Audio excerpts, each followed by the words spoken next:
Shalom saudaraku yang dikasihi Tuhan. Kembali kita akan melanjutkan pelajaran The Secret of Yunus. Singkatan Yunus adalah Yesus utus nurut selalu.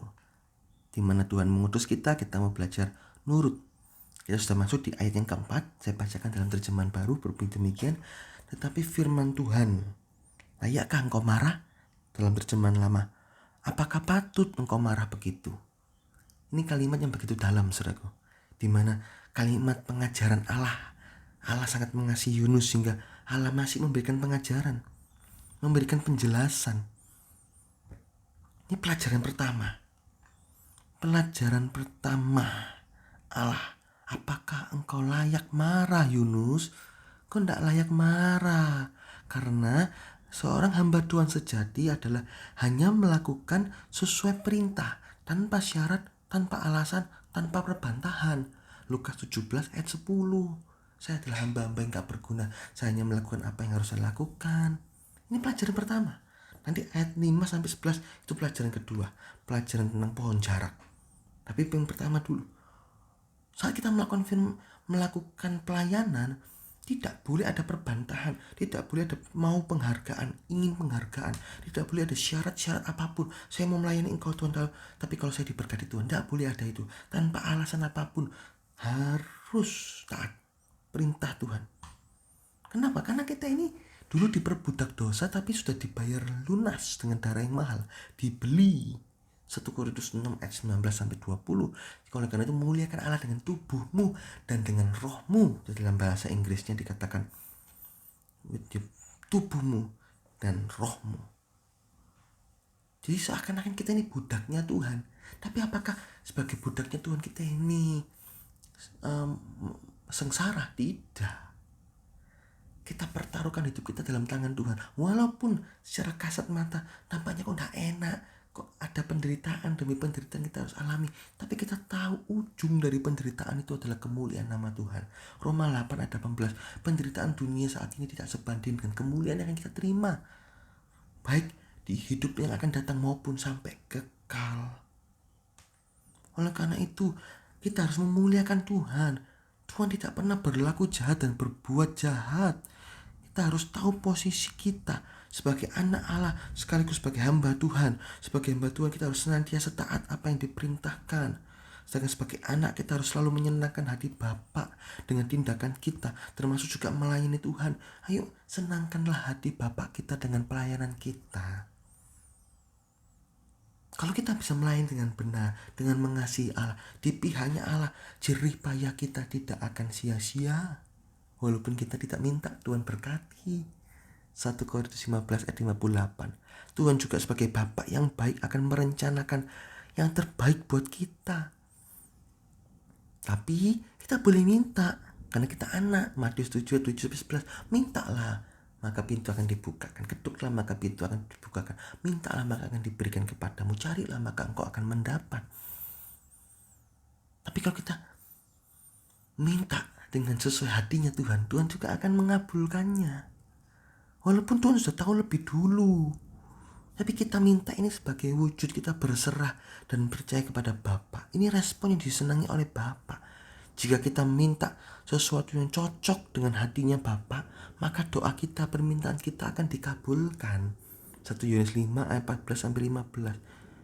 Jadi walaupun tapi toh tanpa kita minta pun Tuhan juga memberkati. Asal pelayanan kita, asal pribadi kita berkenan kepada Tuhan. Jadi kita tidak layak untuk membantah apa yang diperintahkan Tuhan. Karena dia kasih adanya. Dia membenarkan masa lalu kita yang begitu brengsek di dulunya, jadi diubahkan menjadi penuh kemuliaan Tuhan. Dan Tuhan menjaga langkah saat ini sehingga tetap hidup berkenan kepada Tuhan, tetap hidup suci, berada dalam real rencana Tuhan. Dan Tuhan sang pembuat masa depan. Apa yang perlu kita takutkan akan hidup ini? Gak perlu kita takutkan. Yang kita takutkan adalah menyedihkan hati Bapa. Tuhan tidak pernah memerintahkan untuk mencelakakan kita. Tapi semua firman Tuhan, semua rencana Allah itu semuanya mendatangkan kebaikan dalam hidup kita. Roma 8 ayat 28. Jadi pelajaran pertama dari Allah, Layakkah engkau marah, Yunus? Apakah patut engkau marah begitu? Apakah engkau patut? Gak patut. Gak patut. Gak patut. Karena engkau adalah hamba Tuhan. Engkau hanya melakukan apa yang harus dilakukan. Lukas 17:10. Mari saudaraku, ayat 4 ini mencelikkan mata rohani kita. Kita mau belajar sungguh-sungguh sebagai hamba Tuhan, hanya melayani Bapa. Hanya satu-satunya melayani sungguh-sungguh. Objeknya Bapa, Allah Bapa kita. Gak ada yang lain. Pelayanan yang berkenan. Walaupun kita dihargai, tidak ada masalah. Karena kita melayani dengan sungguh-sungguh, tanpa penghargaan, enggak layak kok. Kita ini bejana tanah liat. Yang mulia itu adalah yang ada permatanya. Kalau nggak ada permata, bejana tanah liat ini sia-sia. Dijual berapa puluh ribu doang. Tapi kalau ada permata yang di dalam bejana tanah liat ini, bejana ini bernilai ratusan miliar. Jadi membuat kita bisa berhasil bukan karena kemampuan kita, tapi karena Allah di dalam kita.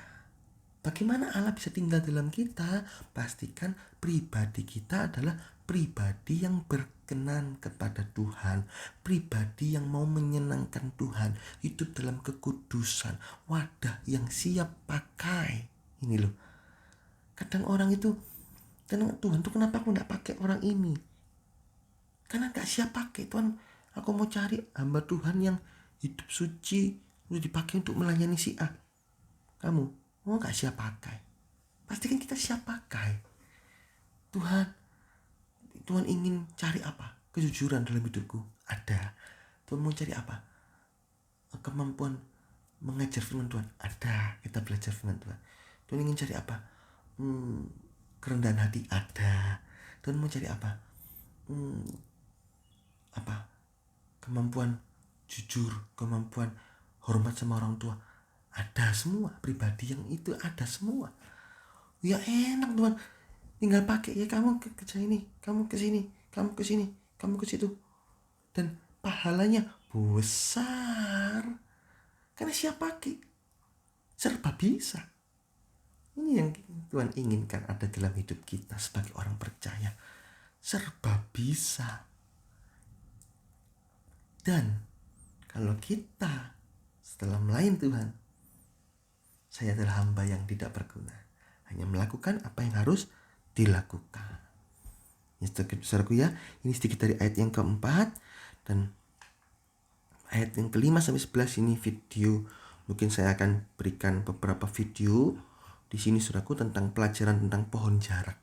Kita akan melihat apa rahasia tentang pelajaran pohon jarak ini. Ya, pelajaran pertama kita sudah belajar hamba Tuhan tidak layak marah. Hamba Tuhan yang taat, melayani tanpa syarat, tanpa alasan, tanpa perbantahan. Puji Tuhan, Tuhan Yesus memberkati.